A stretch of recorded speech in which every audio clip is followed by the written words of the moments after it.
Good evening, everybody. Welcome back to the Mind's Eye. Thank you all for tuning in. So, I found a ranking on UltimateClassicRock.com where they ranked all 48 Sammy Hagar era Van Halen songs from the worst to the best.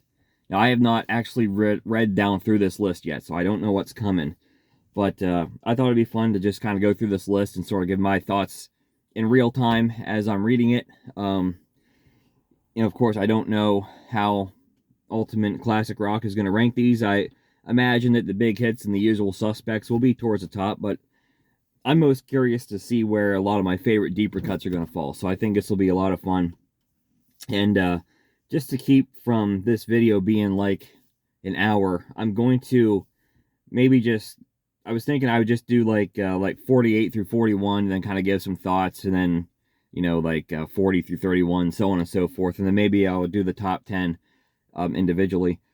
But I will also try to remember to link this in the description below when I post this, so hopefully I remember to do that.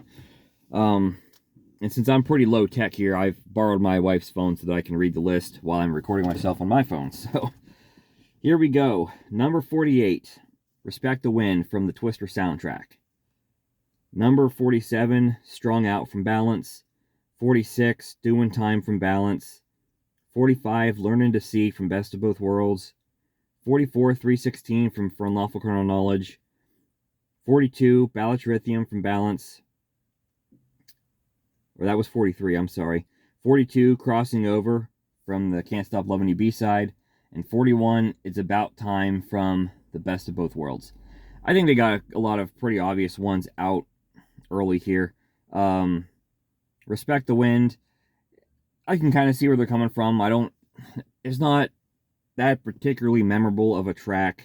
But I think there's some pretty bad Sammy Hagar era Van Halen songs that I probably would have put below Respect the Wind, but I can definitely see where they're coming from. Same thing with Strung Out. Strung Out is pretty much just a space filler off of Balance. But again, I think there's songs that are just like pretty outrageously bad in the Hagar era that I would put personally below Strung Out, but I can definitely see why they have it down there.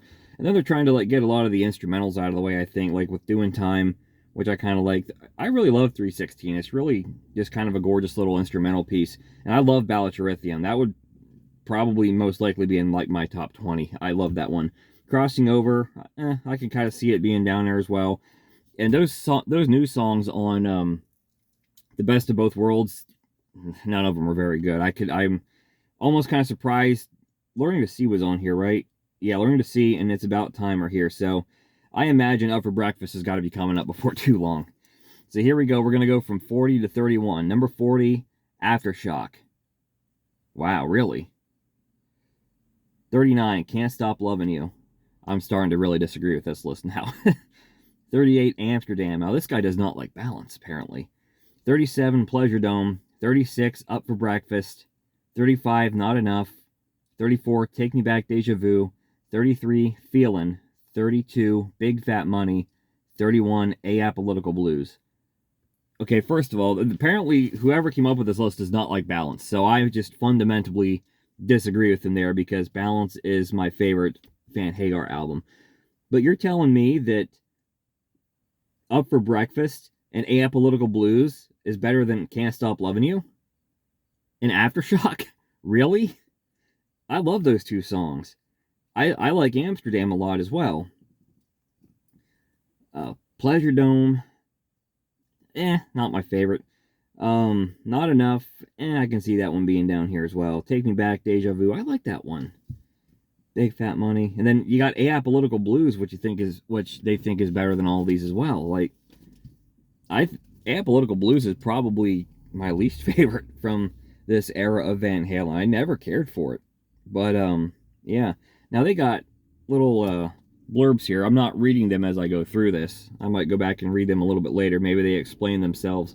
I'm just kind of reacting to their list here. So I'll try to remember to put the link in the comment or in the description so that you can check this out and read the little blurbs they have from each song as well. So let's head on to the next block here. Number 30 is Man on a Mission. Number 29 is In and Out. Number 28, AFU Naturally Wired. 27, The Dream Is Over. 26, Spanked. 25, Humans Being. 24, Right Now. 23, Source of Infection. 22, Don't Tell Me What Love Can Do. And 21, Top of the World. So now it seems like they're getting a lot of For Unlawful Carnal Knowledge tracks out of the way, which again, that's like my second favorite Sammy era. So I think I just like fundamentally disagree with these guys when it comes to what the better Hagar albums are. But this is a pretty solid block right here. A lot of tracks that I do like a lot, like AFU Naturally Wired, The Dream Is Over, Humans Being, Right Now, of course, is a big hit. Source of Infection, Don't Tell Me What Love Can Do, Top of the World. So you got some songs that I really like, and I think are some of the more underrated and underappreciated Van Hagar tracks. So the only one to me that really feels out of place is Spanked. I don't think Spanked is a mid-pack Van Hagar song, but this is their list and not mine. So I guess we'll go forward and see what we got now. We're entering the top 20. Number 20, Sucker in a Three-Piece. Wow. I forgot that one hasn't been crossed off the list yet. 19, Feels So Good. 18, Mine All Mine. 17, Love Walks In. 16, Inside. Okay. 15, Seventh Seal. 14, Runaround. 13, Finish What You Started. 12, When It's Love. And 10, Get Up. Okay, this is kind of a hit and miss block right here. Starting with number 20, Sucker in a Three-Piece. That, I never liked that song. I don't know if it's just me. I always thought that was one of my lesser favorite Van Hagar tracks, easily. The fact that they have it in the top 20 almost kind of blows my mind. Feels So Good. Maybe they felt compelled to put the more hits up here, but like I don't hate Feels So Good. I don't think it's the 19th best Van Hagar track though. Yeah, but I'm just kind of glancing at the thing here, and it says, hot take, Van Halen Mach 2 should have leaned further into the pop music. I don't know. I kind of appreciated when they got back to the more rock and stuff on Unlawful Carnal Knowledge and Balance, but, maybe if they would have gone whole hog with the pop stuff on 5150 or OU812, maybe it would have, I don't know. Mine All Mine I love. I think that one's great. Love Walks In. Nothing against that. I'm surprised by Inside being at 16. I always thought Inside was kind of like overhated. I never disliked that song at all. I never thought it's like not meant to be taken seriously. It's just like a little goofy track to end 5150. So I always was kind of all right with it. It's nothing spectacular by any means, but I'm surprised that they have it this high. Seventh Seals I love. Run Around I love. Finish What You Started. Again, I think kind of one of the hits that probably they felt compelled to put up here. When It's Love. And then Get Up at number 11. I've never been a big fan of Get Up. I don't know, just kind of to me, Get Up always felt like they needed like one more song for 5150, and they needed like a fast-paced rocker, so like they wrote it in about 5 minutes and recorded it. That's just how that song always kind of came across to me. But I don't know. So let's go in the top 10 here. Number 10, Good Enough, the first song on 5150. I've never been a crazy fan of Good Enough. From the first time I heard it, I was just sort of underwhelmed by it. And there's three things about that song that just really kind of, I don't want to say ruin, but they really kind of derail an otherwise just sort of mediocre song for me. I'm not a big fan of the way that the Hagar era opens up with the "Hello, baby." I just, I don't know. And then you get to the middle of the song, and Sammy is like, I don't know if he's trying to do his best David Lee Roth or what, when he's getting to the part where he's talking to the waitress about ordering something that him and the fellas might be interested in, but it just doesn't come across as smooth as David Lee Roth whenever he's doing his thing in like Unchained or Everybody Wants Some or whatever song, Dirty Movies. It just doesn't, I don't know, it just doesn't come across the same. And then you have the really awful woos that, I mean, come on, Mike and Eddie are better background vocalists than that. I mean, they were fantastic backing vocals in the Roth era, and then they kind of come out of the gates, and I don't know, they should have done another take on them or something. But like those three things about Good Enough have just always kind of soured me on a song that otherwise I would just feel was mediocre. Number 9, Cabo Wabo. See, I don't mind Cabo Wabo. I think that's kind of a fun song. It's a little on the longer side, and I don't think it needs to be, but it's still it's a decent rockin' track for OU 812. It's fairly catchy, so I don't have any problem with Cabo Wabo being in their number 9. Black and Blue, I think that's another decent song from OU 812. Not really Cabo Wabo and Black and Blue, not really like I like Mine on Mine a lot better, and I probably like AFU Naturally Wired a lot better as well. But those are pretty good underrated songs, so it's I'm kind of nice to see them getting some love here in the top 10. All right, number 7, Judgment Day. Oh yeah, I love Judgment Day. Heavy as heck. I mean, I remember when I first got For Unlawful Carnal Knowledge, and it was the second Hagar album that I got, and I was somewhat I don't know if I want to say disappointed, but underwhelmed with 5150. But when I got For Unlawful Carnal Knowledge, and it opens up with Pound Cake, which I had heard Pound Cake before, and I loved it, and then it just goes right into Judgment Day. It's like, oh man, they're really getting back into the heavy stuff here. And gosh, I love Judgment Day. It's I don't know, killer track. Number 6, Why Can't This Be Love? I'm kind of glad that this one's getting some respect. I think Why Can't This Be Love gets crapped on unnecessarily. I always kind of like that song. And I know everyone makes fun of the lyric, only time will tell if we stand the test of time, but I don't know. I always kind of liked Why Can't This Be Love? It's a fairly catchy song. And, you know, that's just kind of how I feel about Sammy overall. Like, he's a very hit and miss lyricist, and I always kind of equated him to John Bon Jovi, and this may surprise people that have watched my channel and know that Bon Jovi is my favorite band, but I always felt that John Bon Jovi was very hit and miss lyrically as well. As much as I love him as a songwriter, some of his lyrics I think are really incredible. Some of his lyrics I think are really cheesy, but in a fun way, and then other lyrics of his are really cringy, and that's kind of how I feel about Sammy Hagar as well. I think he has some songs where his lyrics are just really brilliant, like Mine on Mine, Seventh Seal, Can't Stop Loving You. I think he has some songs with some incredible lyrics.